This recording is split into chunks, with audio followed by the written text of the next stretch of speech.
inclinar nuestro rostro. Seguimos con nuestro estudio sobre las obras. También tenemos que tocar, por supuesto, el tema de la fe, porque van de la mano una cosa y otra. Hemos dicho ya varias ocasiones que la fe sin obras es muerta.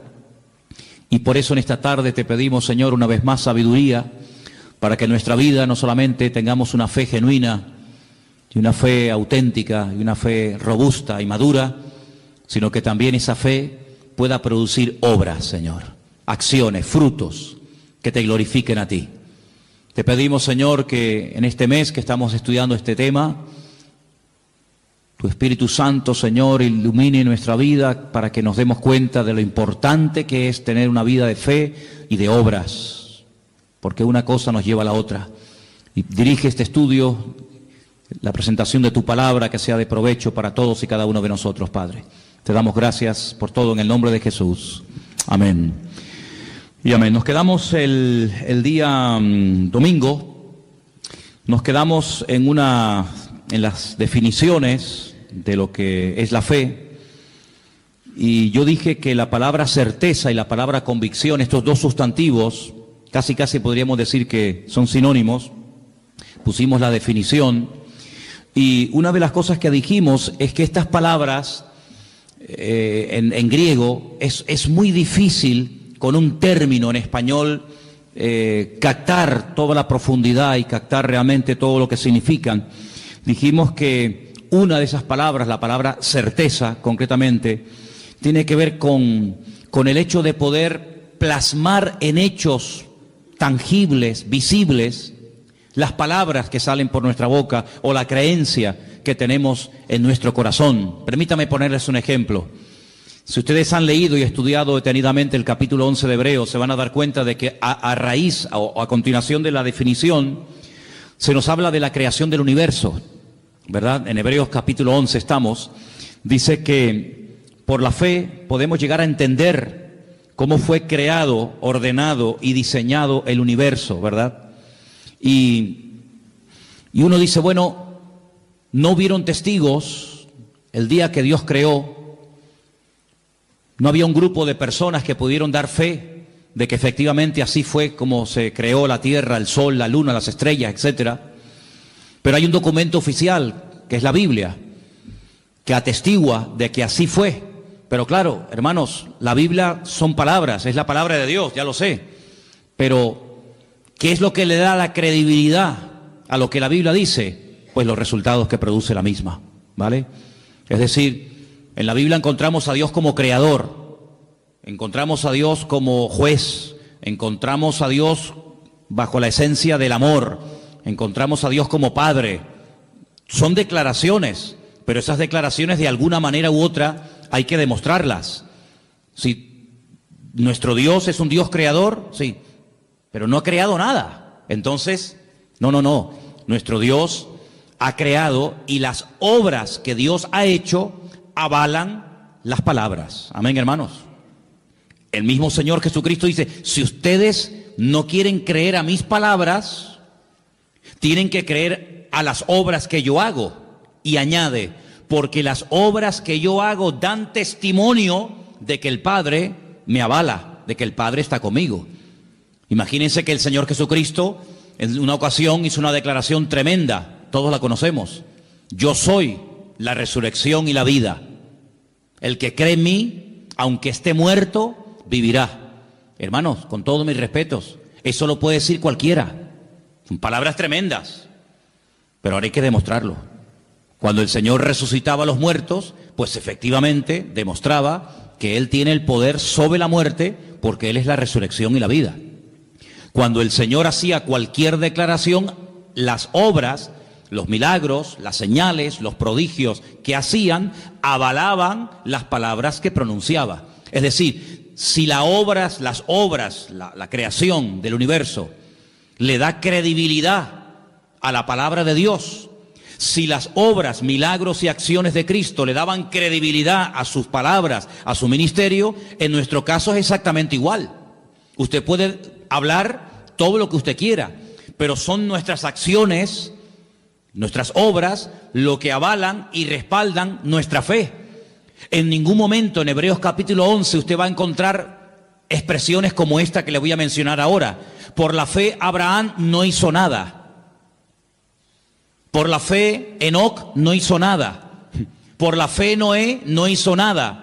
No tendría ningún sentido.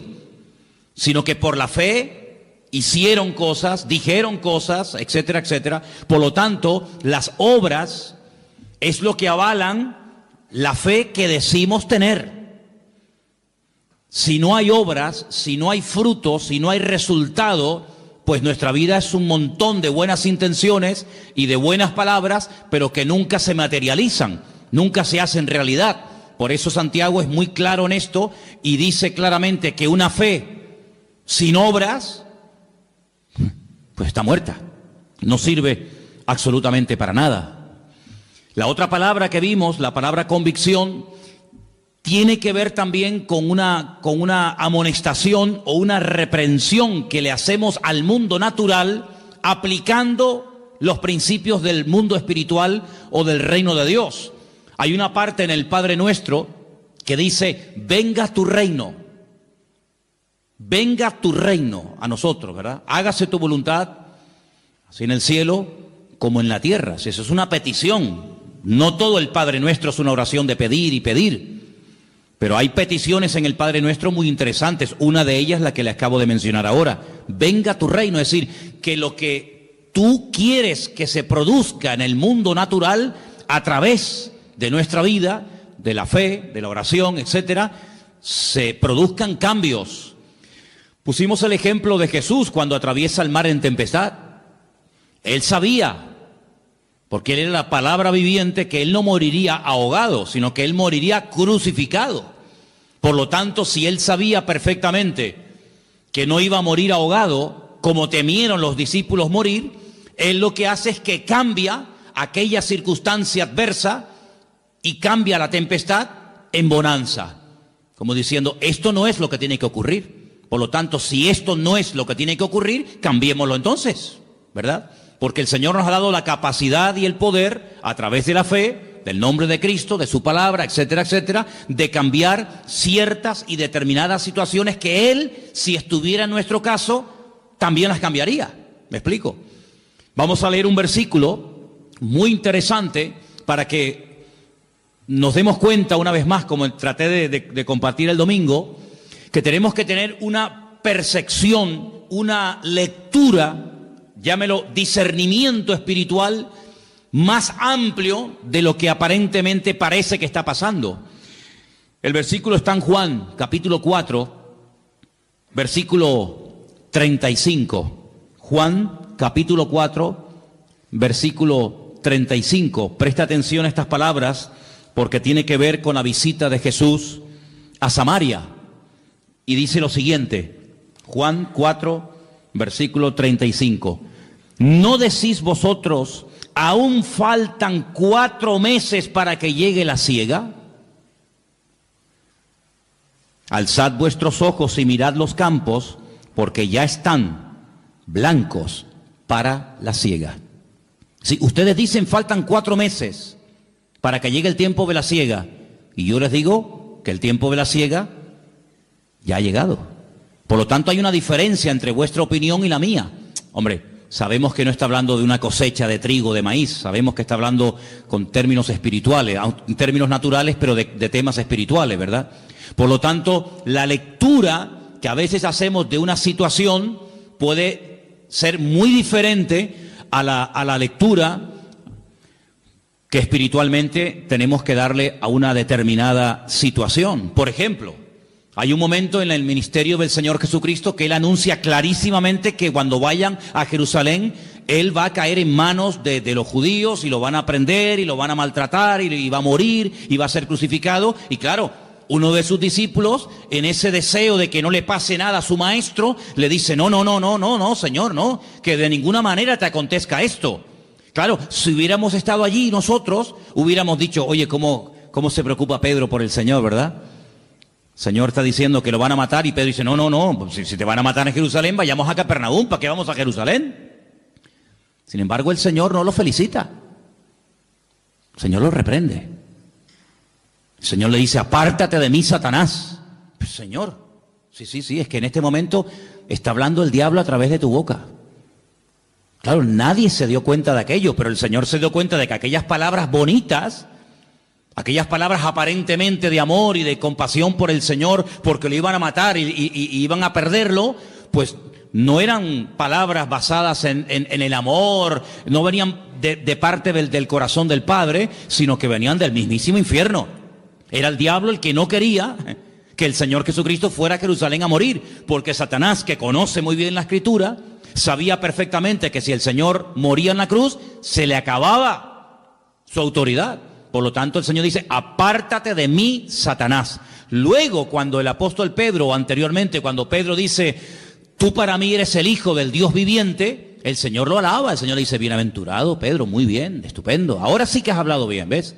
Ahora sí que has acertado. Porque esto que has dicho no te lo enseñó tu padre y tu madre, sino te lo reveló mi Padre que está en los cielos. ¿Cómo sabía el Señor, verdad? Cuando hablaba a una persona, ¿cómo sabía discernir la fuente, el origen de esas palabras? Por un lado dice, muy bien, Pedro, bienaventurado eres porque esto no te lo reveló sangre ni carne, sino mi Padre que está en los cielos. Y al mismo Pedro, minutos más tarde, le dice, apártate de mí, Satanás.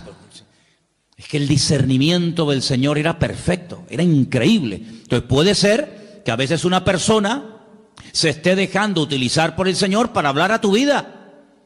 Bueno, de hecho, los que compartimos la palabra siempre le pedimos al Señor, de alguna manera u otra, que cuando compartimos la palabra el Señor te hable a través de nosotros. Esa es mi petición.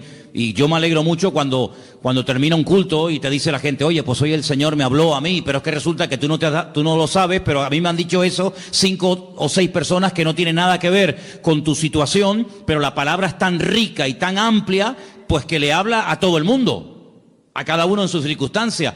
Pero no nos engañemos, también puede ser que en un momento determinado lo que hablemos no sea totalmente de parte del Señor. Fíjate tú que el mismo apóstol Pedro tuvo que ser reprendido, ¿no? Por lo tanto, la fe nos sacude, nos amonesta, para que nos demos cuenta de que a través de la fe podemos cambiar, debemos cambiar circunstancias y situaciones. Solamente quiero recordarles los 2 ejemplos de los 2 grandes hombres de Dios que hablé de ellos el domingo, David y Elías. Eran 2 personas que se dieron cuenta de que detrás de ese hombre tan grande, tan arrogante, estaba el diablo. Detrás de Goliat no solamente era un ejército de los filisteos, sino que había algo más. Eso es un poder espiritual que está hablando a través de este hombre. Y por otra parte también Elías discernió que ya había llegado el momento de actuar y de confrontar al mundo de las tinieblas con un milagro espectacular que terminaría de una vez para siempre demostrando que Baal era un dios falso y que el Dios de Elías era el Dios verdadero, y todos conocemos la historia, Primera de Reyes 18, en el monte Carmelo. Así que nosotros no andamos por la vista, no andamos por las emociones o por los sentimientos o por lo que oímos o por lo que nos cuentan, sino que dice la Biblia que el justo por la fe vivirá. El texto original, que es un texto del Antiguo Testamento, está en Habacuc, dice que el justo por la fe existirá, logrará existir. La existencia misma depende de la fe, del conocimiento que tengamos de parte del Señor. Yo dije también el domingo, y quiero repetirlo, que la fe del creyente no es una fe loca, no es una fe ciega, no es una fe disparatada, basada en nada. No. La fe del creyente, la fe genuina, la fe del Señor, en nosotros está basada en el conocimiento y en la experiencia. El conocimiento de Él, el conocimiento de su palabra y la experiencia de Él en todos y en cada uno de nosotros. Así que nos movemos por fe, nos movemos porque, en fin, la fe nos ayuda a movernos. Fíjense, por ejemplo, en Hebreos capítulo 11, vamos a ese capítulo, por favor. Hebreos capítulo 11, rápidamente quiero mostrarles algo muy interesante. Ustedes lo han tenido que leer durante toda esta semana. Pues fíjese que, por ejemplo, el primer personaje que se menciona es el caso de Abel, el hermano de Caín, uno de los hijos de Adán y Eva. Dice en el versículo 4, por la fe ofreció. Se hizo algo. ¿Cómo sabemos que Abel tenía fe? Porque ofreció ofreció al Señor más excelente sacrificio que su hermano Caín. Luego la fe nos permite ofrecerle, darle al Señor lo que sabemos que tenemos que dar. Cuando no tenemos una fe madura, decimos, hoy, este mes no puedo darle al Señor lo que le corresponde, porque si no, no llego. Pero por la fe dice, yo le doy al Señor lo que le corresponde, porque yo sé que mi Dios no me va a dejar tirado. Pero fíjate el versículo anterior. El versículo anterior dice que por la fe podemos llegar a entender que, bueno, cómo ha sido constituido, formado, diseñado el universo por la palabra de Dios, de modo que lo que se ve fue hecho de lo que no se ve. Es decir, la fe nos permite entender, la ciencia nos permite conocer. Pero no significa que porque conozcas, ya sabes o ya entiendes lo que está ocurriendo. Sin embargo, la fe te ayuda a entender misterios y cosas que Dios ha hecho que hasta el día de hoy los científicos no saben cómo explicarlo. Se vuelven locos, que si esta teoría, que si fue así, que si fue asado, que si millones de años por aquí, millones de años por allá. Sin embargo, leyendo el documento oficial que da fe de lo que Dios hizo, podemos no solamente conocer, sino podemos entender, ¿verdad?, las cosas. Hay un versículo tremendo que yo lo quería leer el domingo, se me pasó, y quiero leerlo ahora. Está en Deuteronomio 29:29. Si ustedes pueden aprenderse este versículo de memoria, sería extraordinario, porque es una promesa preciosa que el Señor nos da. Deuteronomio 29:29 dice así: las cosas secretas, ¿a quién le pertenecen? Al Señor nuestro Dios. Los secretos, los misterios que Él no quiso revelar, ahí quedan, en la mente, en la presencia del Señor. Mas las reveladas, ¿para quién son? Para nosotros y para nuestros hijos, para siempre, para que cumplamos todas las palabras de esta ley. Sí, hay cosas que han quedado en secreto, pues ya está. Pues si están en el secreto de Dios, ahí se quedan. Pero hay otras muchas cosas que Dios sí ha querido revelar. Hay otras muchas cosas que Dios quiere que tú y yo sepamos. Pues esas son las cosas que tenemos que estudiar en la palabra. Lamentablemente a veces hay gente que está más preocupada por conocer lo que no ha revelado el Señor que por conocer lo que sí ha revelado el Señor. ¿Te das cuenta? Entonces esa promesa tenla siempre presente en tu vida. Si hay palabras de la Biblia que no entiendes, tú puedes pedirle al Señor en oración, sabiduría, revelación, porque dice que lo escrito, lo revelado, y aquí está todo lo revelado, si no nos hubiera escrito, dice la Biblia que todo lo revelado es para nosotros y para nuestra descendencia. Por lo tanto, agárrense a esa promesa. Ahora, hay personajes en el capítulo 11 del libro de la carta a los Hebreos, que la verdad que podríamos estar hablando años sobre ellos. Pero los tres primeros personajes yo los llamo los tres solitarios. Y esos tres solitarios son Abel, el segundo es Enoc, versículo 5, y el tercero, en el versículo 7, es Noé. Abel, Enoc y Noé. Tres personajes que son tres solitarios. Y una de las cosas que a mí me gustaría en estas clases o estudios o mensajes que estamos dando durante este mes de enero es que con la ayuda del Señor podamos llegar a tener claro en nuestra mente cuáles son las características o la estructura espiritual de una prueba. Es decir, si yo le pregunto a alguna hermana aquí presente, ¿me podría dar usted los ingredientes de un buen potaje de lentejas? Pues me diría, mira, las lentejas, primero lógicamente llevan lentejas, ¿no?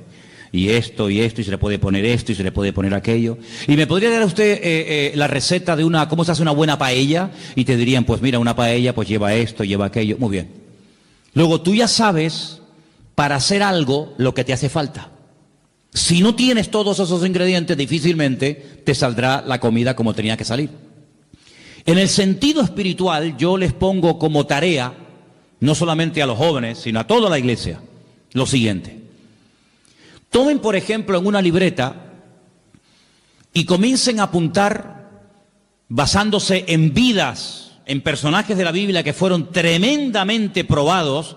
Les sugiero a Abraham, les propongo la vida de José, les propongo la vida de David y otros muchos que ustedes conocen. Lean sus biografías, lean las pruebas por las que tuvieron que pasar y vayan apuntando características de una prueba. Una característica podría ser, por ejemplo, el sentirse solo. Generalmente el que está siendo probado, una sensación que suele experimentar es la soledad, ¿verdad? Elías se sintió solo, David se sintió solo, José se sintió solo y otros personajes. ¿Cuál es la estructura bíblica? ¿Cuáles son las características básicas y elementales de una prueba?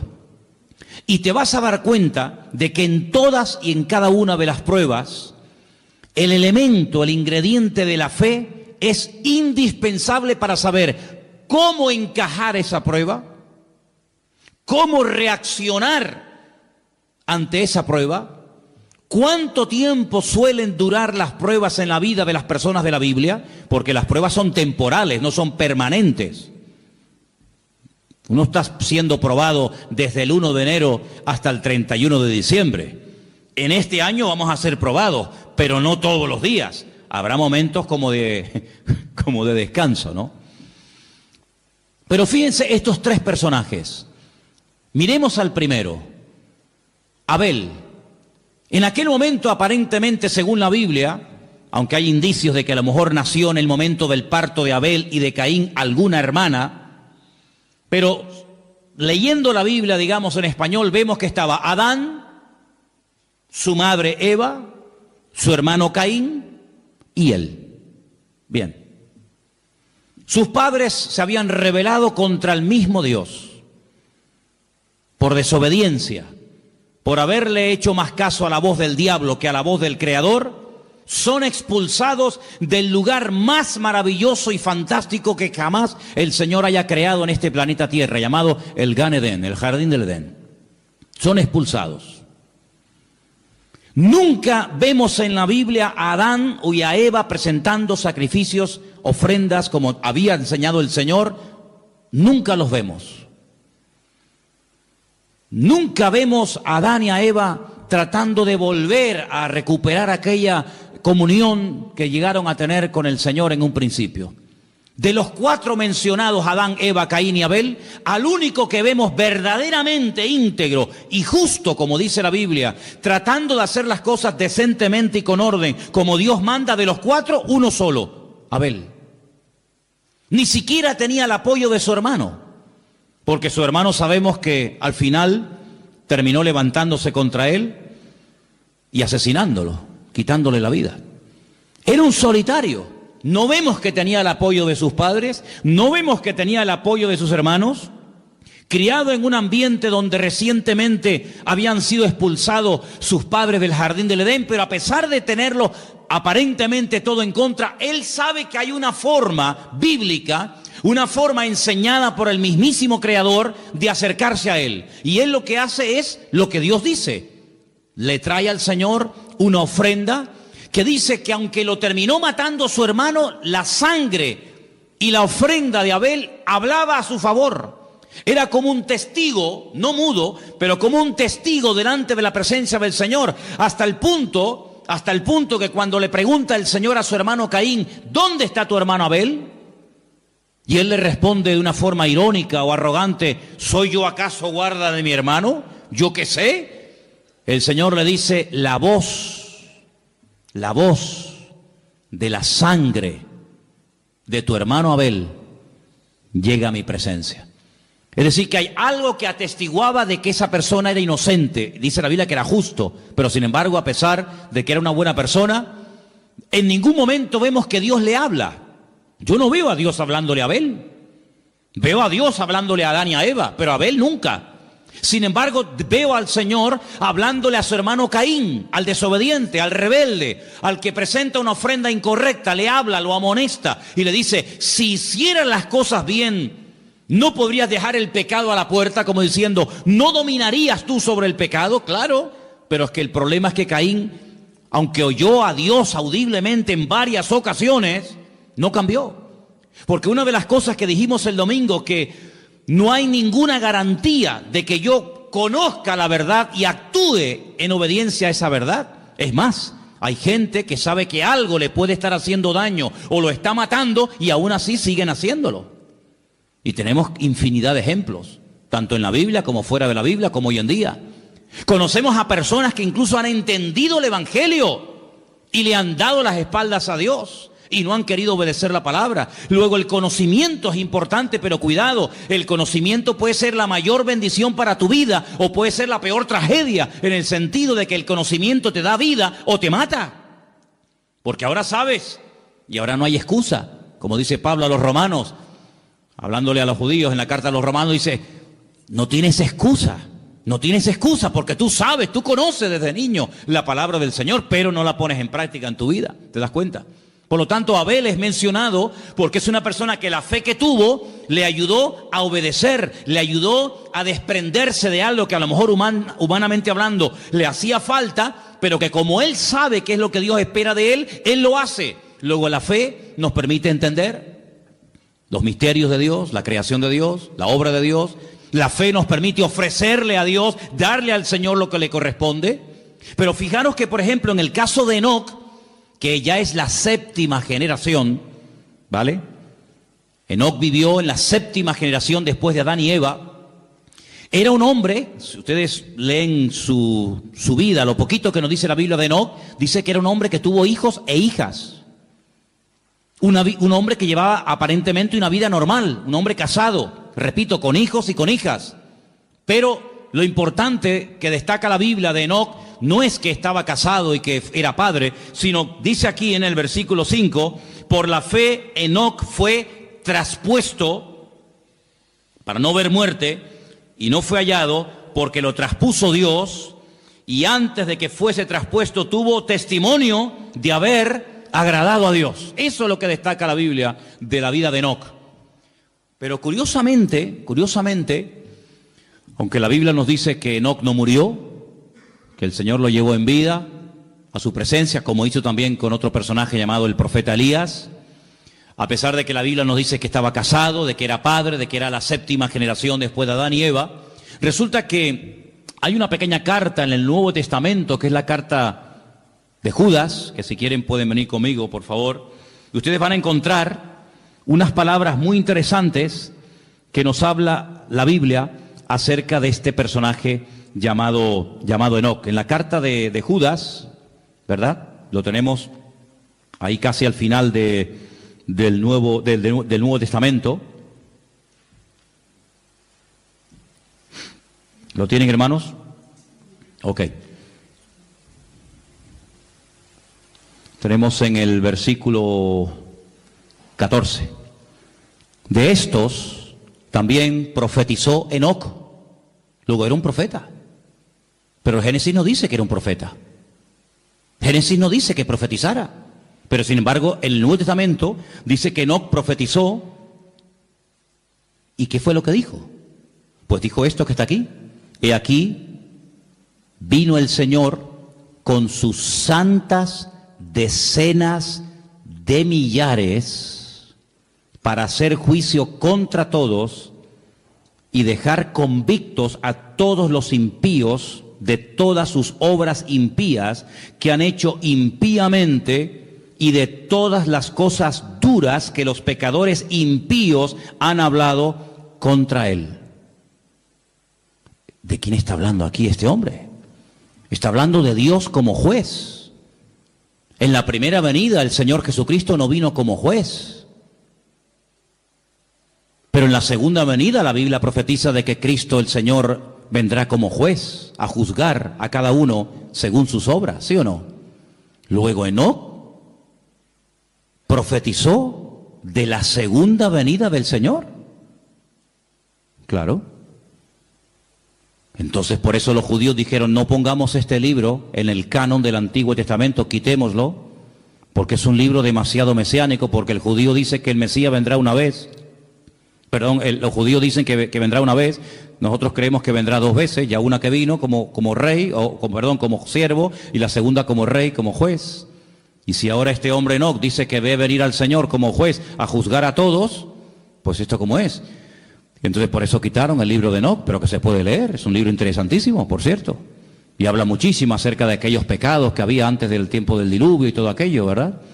Entonces fijaros cómo este hombre vivió tan cerca de Dios, pero por lo visto era el único que destacaba en aquella generación. No había millones, no había miles de personas, pero él, a pesar de que era un padre que tenía que trabajar y atender a su familia, a su esposa, a sus hijos, dice que caminó con Dios, y caminó tan cerca de Dios que el Señor dijo: vente conmigo. Y el Señor se lo llevó a su presencia, lo arrebató. Es el primer ejemplo en la Biblia de una persona que puede llegar a ser arrebatada directamente a la presencia del Señor. Y de ese hombre habla el libro de Hebreos en el capítulo 11. Otro solitario. Abel era un solitario, Enoc fue otro solitario, un hombre seguramente incomprendido, un hombre al cual no le hicieron mucho caso, pero un hombre que está ahí en la Biblia. Y luego también nos habla de un tercer personaje llamado Noé, un hombre que vivió en una generación incrédula, desobediente, agresiva, violenta. El mundo le dio las espaldas. Noé no podía contar con nadie, con nadie. A veces hay gente que no son creyentes, pero puedes contar con ellos para que te echen una mano en algo o lo que sea. Pero Noé, con los únicos con los que pudo contar fue con sus hijos. Gloria a Dios.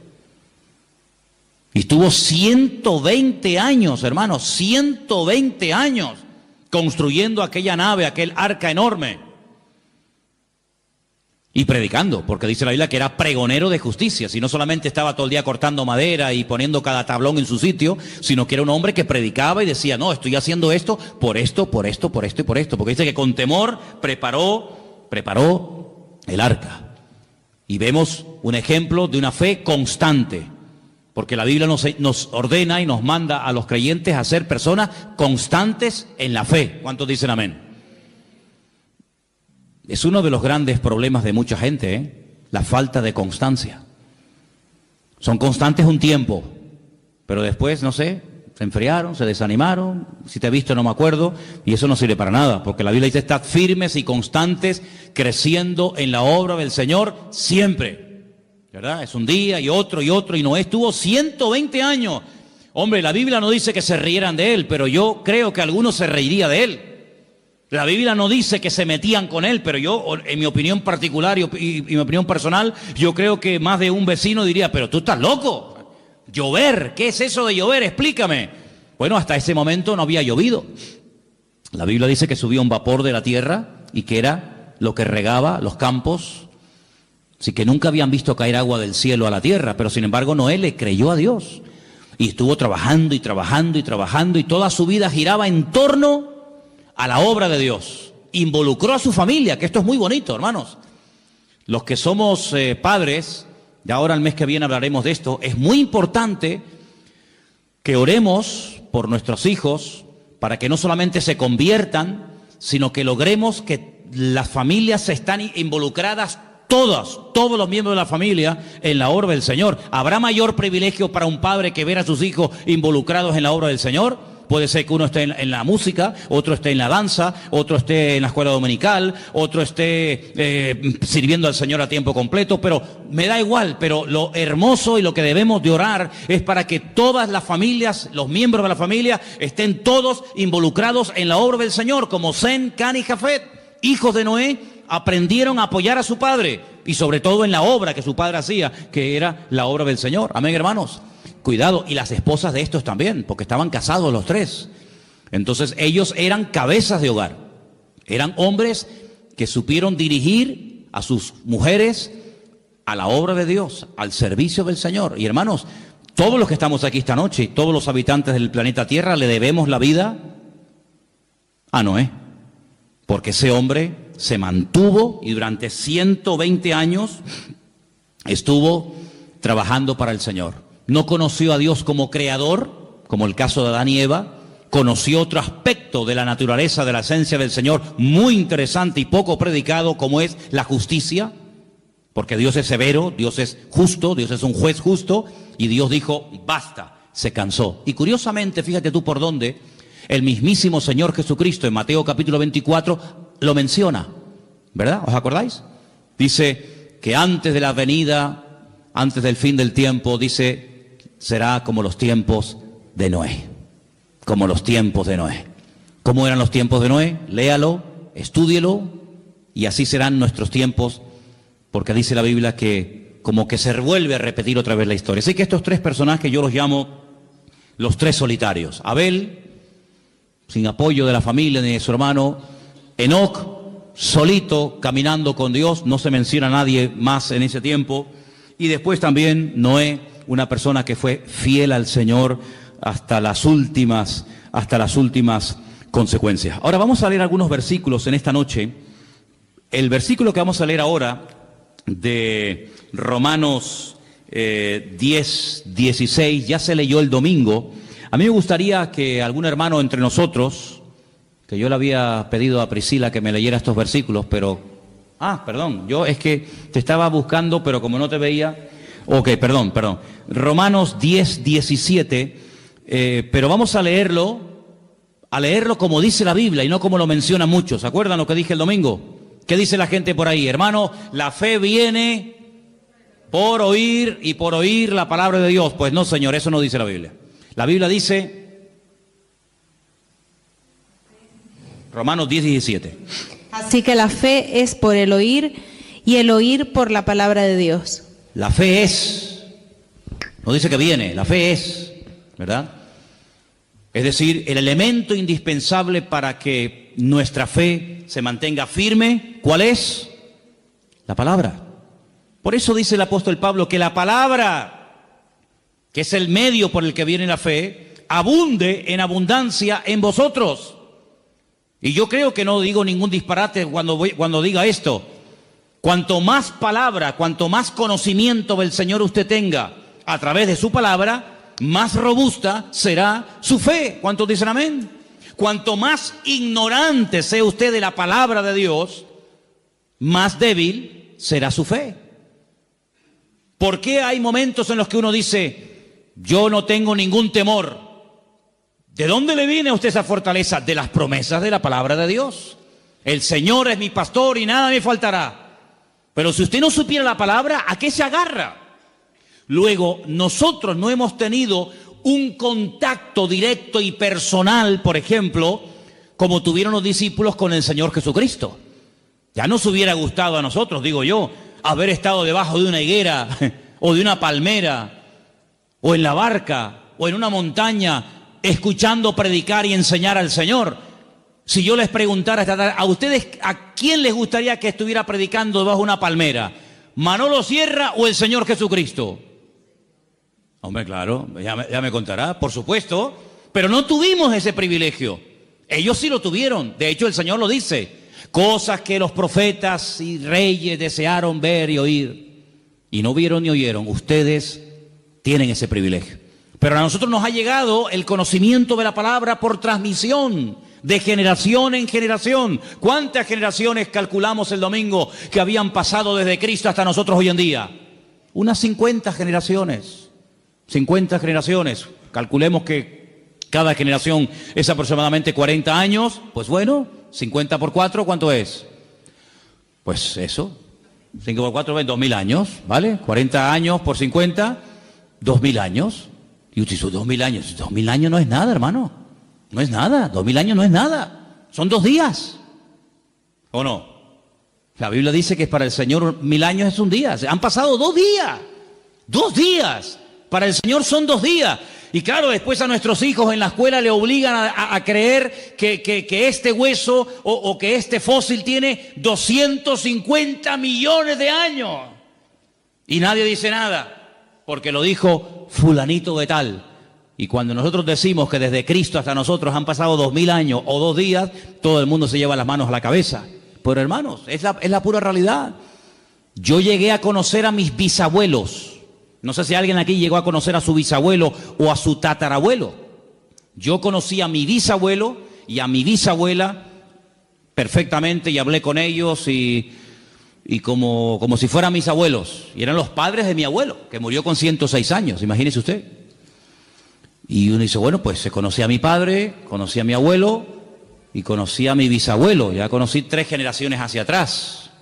Más yo, 4, ya somos 4 generaciones. Así que no hay tantas generaciones desde los tiempos de Cristo hasta hoy en día. Y además tenemos la gran ventaja de que esas 50 generaciones han dejado mucho legado histórico.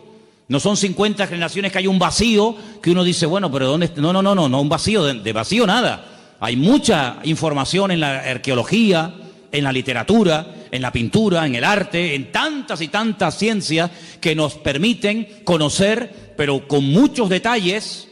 Bueno, y ahora cuando vayamos, Dios mediante, dentro de unos días a Israel, pues vamos a estar pisando las mismas calles que esa gente pisaba, ¿verdad? Y probando las mismas comidas que se comían hace 2000 años, y respirando el mismo ambiente y bañándonos en el mismo agua y conociendo prácticamente la misma cultura de hace 2000 años. Porque en esas zonas de la tierra parece como que el tiempo se ha detenido, ¿no? Parece como que el tiempo va más despacio.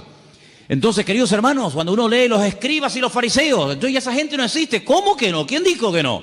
Hay miles de escribas y de fariseos en Israel y ustedes lo van a conocer personalmente. Y van a ver cómo hay tanta documentación que nuestra fe no está basada en mitos, en leyendas, que vete tú a saber si eso es verdad, sino están basadas en hechos concretos y en hechos puntuales, ¿verdad? Entonces la fe se alimenta por la palabra y por la palabra de Dios. Ahora, hay un versículo en Romanos 1:20, vamos a leerlo, por favor, Priscila. Romanos 1:20, que lo podemos juntar con ese de Hebreos 11:3. ¿Qué dice Romanos 1:20, por favor? Porque las cosas invisibles de Él, su eterno poder y deidad, se hacen claramente visibles desde la creación del mundo, siendo entendidas por medio de las cosas hechas, de modo que no tienen excusa. Analicemos este texto. Las cosas invisibles de Él. Cuando dice de Él, ¿a quién se refiere? A Dios. Porque las cosas invisibles de Dios, y ahora pone ejemplos, su eterno poder y su deidad. ¿Qué es deidad? El hecho de que Él es Dios, la esencia de Dios. Ok. Entonces su eterno poder y su esencia divina, dice, se hacen claramente visibles. ¿Cómo? Pues dice, desde la creación del mundo, siendo entendidas por medio de las cosas hechas, de modo que no tienen excusa. Es decir, yo puedo llegar a conocer a Dios, su poder, su deidad, su esencia, su gloria, su autoridad, etcétera, etcétera, etcétera, a través de lo que pueden ver mis ojos. Es decir, cuando usted se para delante del mar, y aquí vivimos en una isla, rodeados de agua por todas partes, cuando uno ve hacia el horizonte la inmensidad del mar, uno se pregunta, bueno, ¿y quién creó esto? ¿Quién pudo crear esto? Con una perfección increíble, hermanos, porque si el mar tuviera menos proporción de sal de la que tienen, pues no habría vida. Y si tuviera mucho más sal que la que tiene, tampoco habría vida. ¿Y quién es el que regula las mareas, el nivel de la sal? ¿Cómo es capaz una nube de hacer una especie de función de aspiradora, ¿no? Aspirando por la evaporación, y ese agua salada, toneladas, millones de toneladas, suben a las nubes. Se produce un proceso impresionante.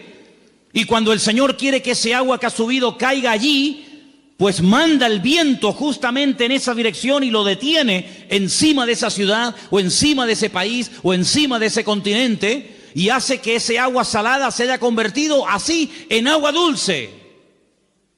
Y cae sobre la tierra y riega los campos, y tenemos sandías y melones y tenemos agua dulce. Y cuando ese agua ya ha dado a la tierra lo que tenía que darle, pues el sobrante va por los cauces y por los ríos y vuelve otra vez a entrar en el mar y se convierte otra vez en agua salada y vuelve otra vez un proceso, hermanos, no eterno, porque la creación no es eterna, como decían los griegos, sobre todo Aristóteles, que la creación y la materia es eterna. No, señor, la materia tuvo un principio y ese principio, ¿cuándo fue? Cuando Dios lo estableció.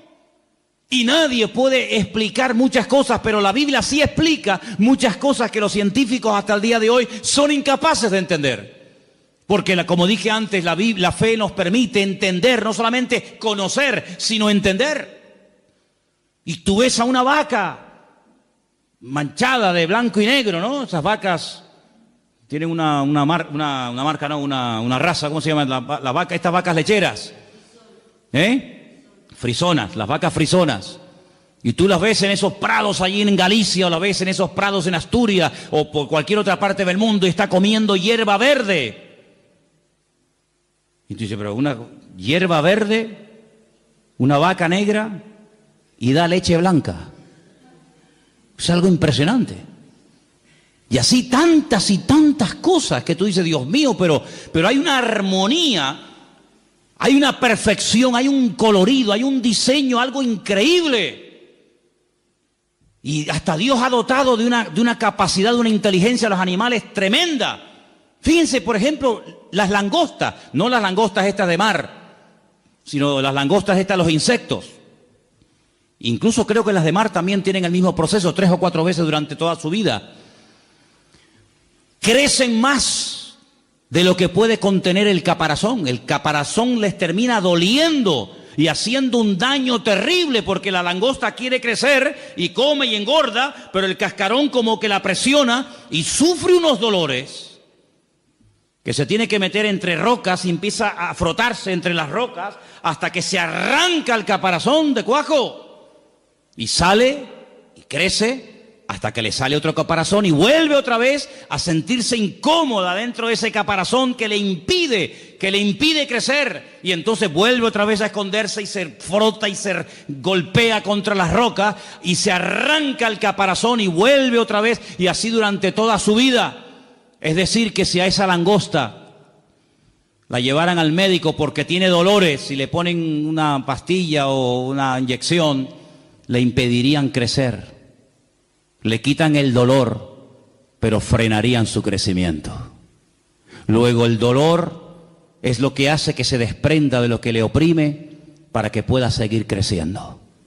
Es decir, el Señor en nuestra vida a veces nos presiona y nos prueba para que entremos en su presencia y Él nos quite lo que nos oprime el crecimiento, para que podamos seguir creciendo y avanzando para la gloria del Señor. ¿No es sabio el Señor? ¿No es sabio el Señor? Y hay gente que cuando ve una abeja parece que han visto un dinosaurio y salen corriendo. Pues la vida en el planeta Tierra sin las abejas sería totalmente imposible. No habría vida sin abejas. ¿Qué te parece, amigo? Y son cosas que uno dice, Dios mío, hay una perfección. Y es que la creación es un reflejo del poder de Dios, de la deidad de Dios.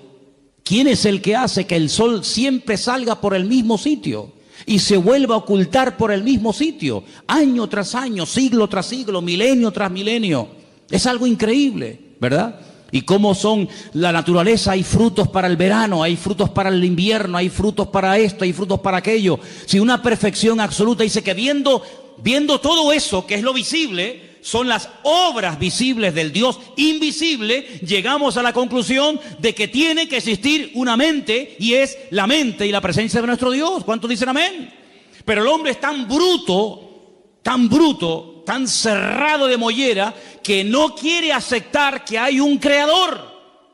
Mira, hay gente atea que no tiene problema en aceptar y en admitir que hubo una persona llamada Jesucristo. No tiene ningún problema, porque sería una barbaridad no querer reconocer que hubo un personaje en la historia llamado Jesucristo. Pero ese mismo ateo, cuando le hablas de que ese Jesucristo, antes de humanarse, antes de encarnarse, era Dios en la eternidad, ahí no quieren llegar. ¿Por qué? Porque aceptar que hay un creador significa que hay un dueño. Y aceptar que hay un creador y un dueño significa de que yo soy producto de su creación y tengo que someterme al Creador y al dueño de la creación. Y ahí no llegan, amigos. Entonces prefieren darle la gloria a cualquier otra teoría, prefieren aceptar cualquier otra opinión, por disparatada que sea, antes de reconocer que hubo un Dios que puso un orden y un diseño y cada cosa en su sitio, y a través de lo visible podemos entender que Dios es un Dios real y poderoso. ¿Cuántos dicen amén?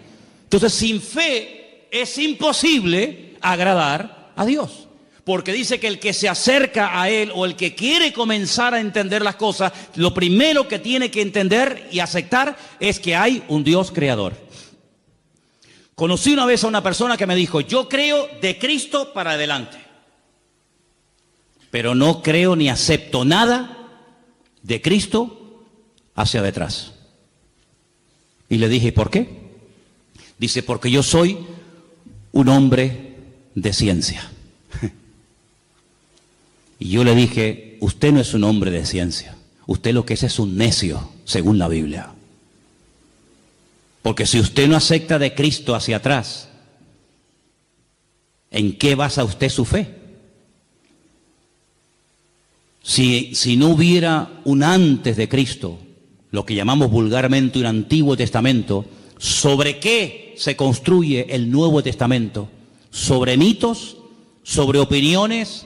El Nuevo Testamento no tendría ninguna credibilidad si no hubieran unas profecías del Antiguo Testamento escritas cientos de años y miles de años en algunos casos, y que le dan credibilidad al Nuevo Testamento. Y lógicamente un Antiguo Testamento sin el Nuevo Testamento pues sería una historia que no termina nunca de cumplirse, sino simplemente un montón de palabras y de buenas intenciones y de muchas profecías que se dijeron en el tiempo y en el espacio, pero que nunca tuvieron un fiel cumplimiento, sobre todo en la persona de Cristo. Por lo tanto, ambos se necesitan el uno al otro. El antiguo necesita del nuevo y el nuevo pacto necesita del antiguo pacto, y ambos se complementan, ¿verdad? Ahora, quisiera que leyéramos en esta noche en Hebreos 1, versículo 2. Hebreos capítulo 1, versículo 2, por favor.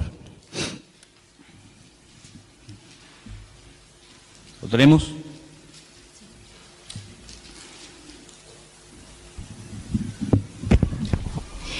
En estos postreros días nos ha hablado por el Hijo, a quien constituyó heredero de todo, y por quien asimismo hizo el universo. En estos postreros días. ¿En qué postreros días? ¿En los que se escribió Hebreos o en estos?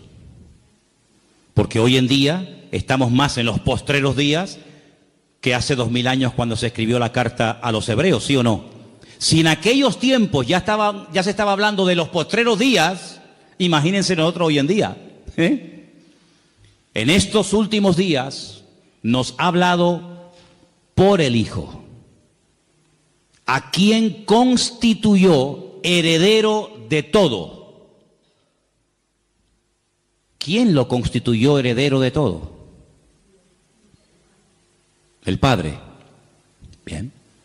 Y por quien asimismo hizo el universo. ¿Quién hizo el universo? ¿Dios o Jesucristo?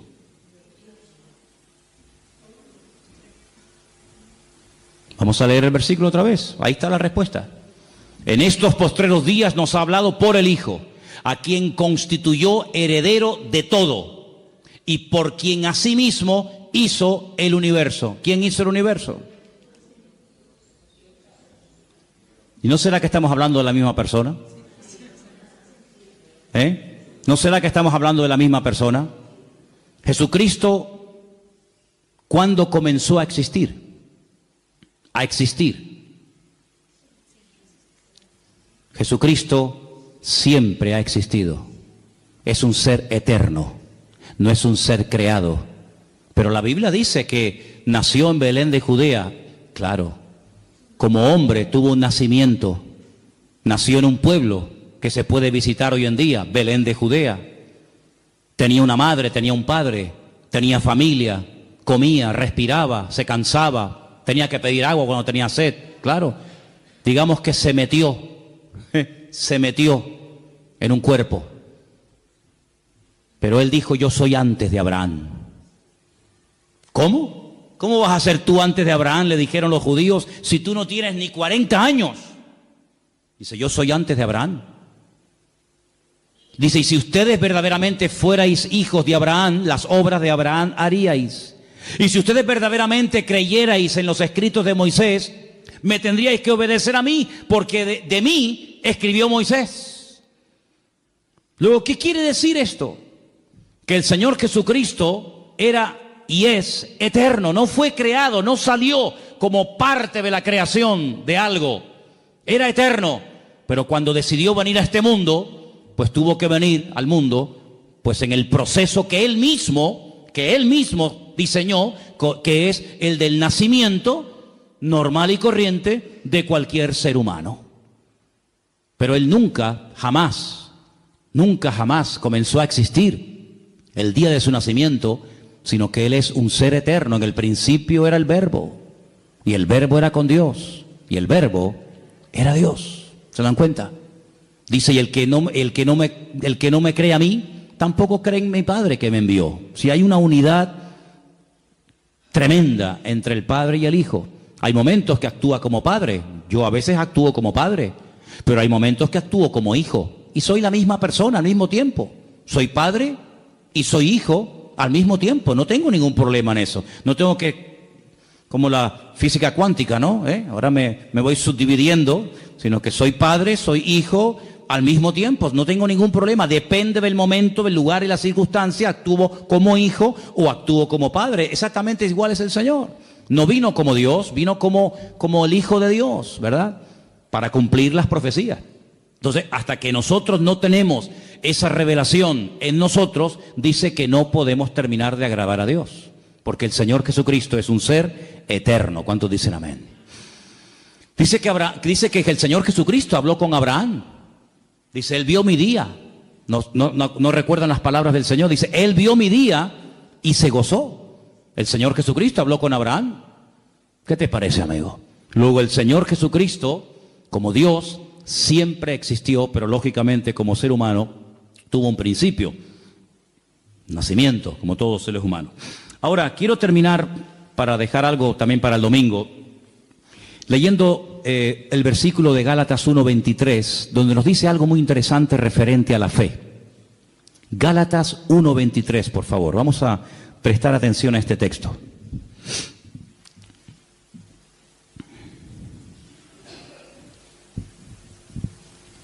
Y dice, solamente oían decir, aquel que en otro tiempo nos perseguía, ahora predica la fe que en otro tiempo asolaba. Dice que Pablo predicaba la fe que antaño perseguía.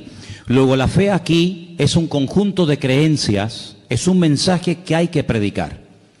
Fijaros que cuando hablamos de la fe en la Biblia, la menciona como parte del fruto del Espíritu Santo. Dice Gálatas 5:22-23, mas el fruto del Espíritu es amor, gozo, paz, paciencia, benignidad, fe. Luego es un fruto. Un fruto es algo que va madurando con el paso del tiempo. Y menciona la fe como una de las características, como parte del fruto que produce el Espíritu de Dios en nosotros. Luego, en nuestra vida, aunque sea como fruto, la fe se tiene que notar. Pero fíjate que después, por ejemplo, cuando llegamos a la lista de 1 de Corintios capítulo 12, donde se mencionan 9 dones, uno de los dones que se mencionan ahí es el don de la fe. Luego, ¿qué es? ¿Un fruto o es un don? Bueno, a veces es un fruto y otras veces es un don.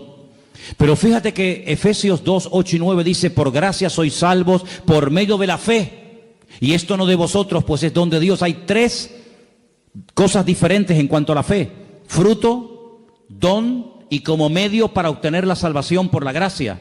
Pero ahora hemos leído un cuarto ejemplo, una cuarta característica o connotación de la fe. Dice que Pablo predicaba la fe. No estaba predicando de un don, no estaba hablando de la fe como un fruto, sino predicaba la fe. Luego la fe es un conjunto de creencias, son las dogmas, los principios elementales en los cuales nosotros creemos, son los dogmas de nuestra fe.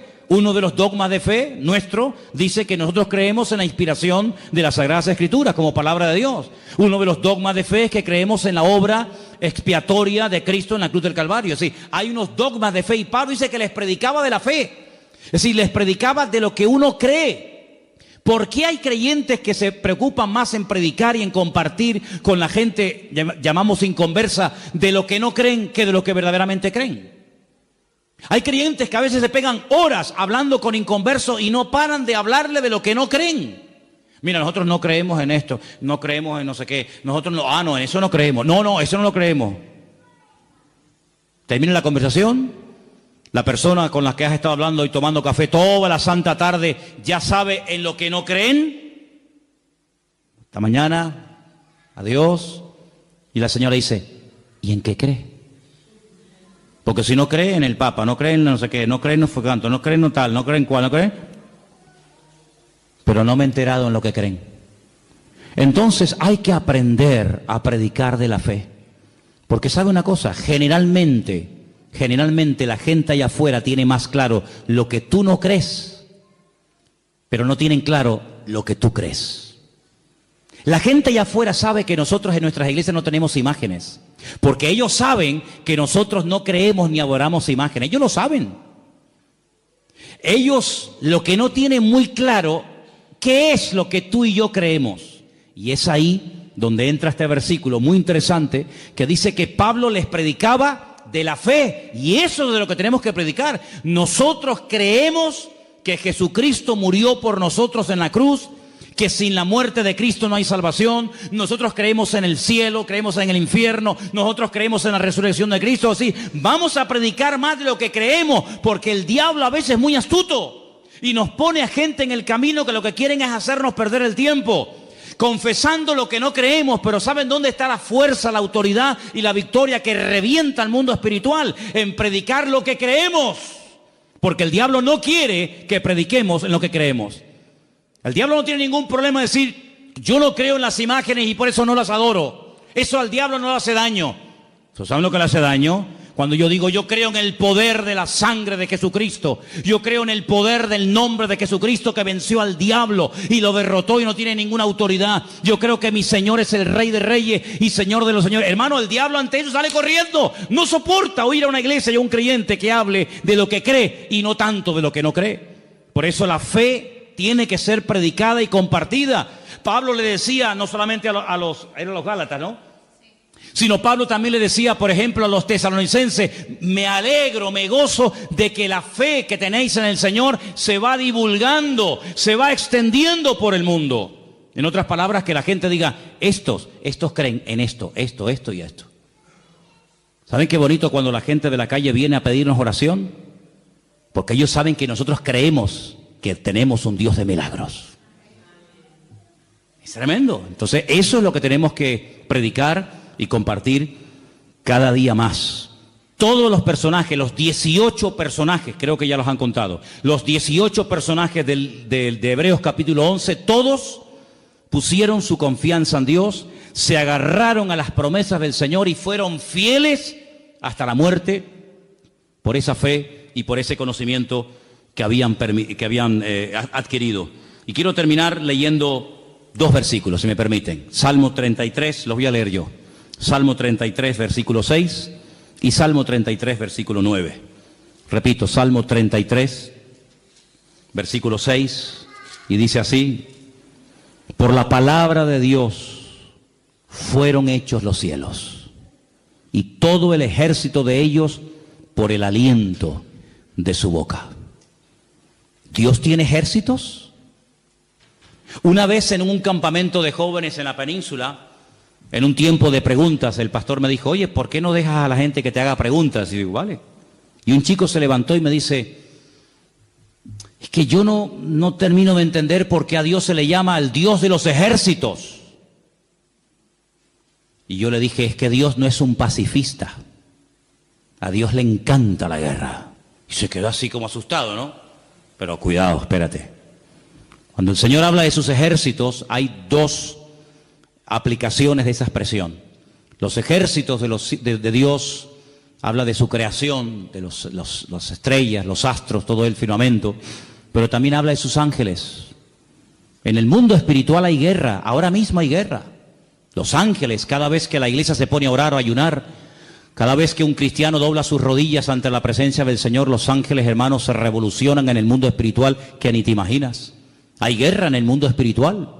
No hemos sido creados y diseñados, salvo alguna excepción para ver eso, pero yo te puedo asegurar que todo lo que ocurre aquí en la tierra es simplemente una sombra, un reflejo, ¿verdad?, de lo que está ocurriendo en el mundo espiritual.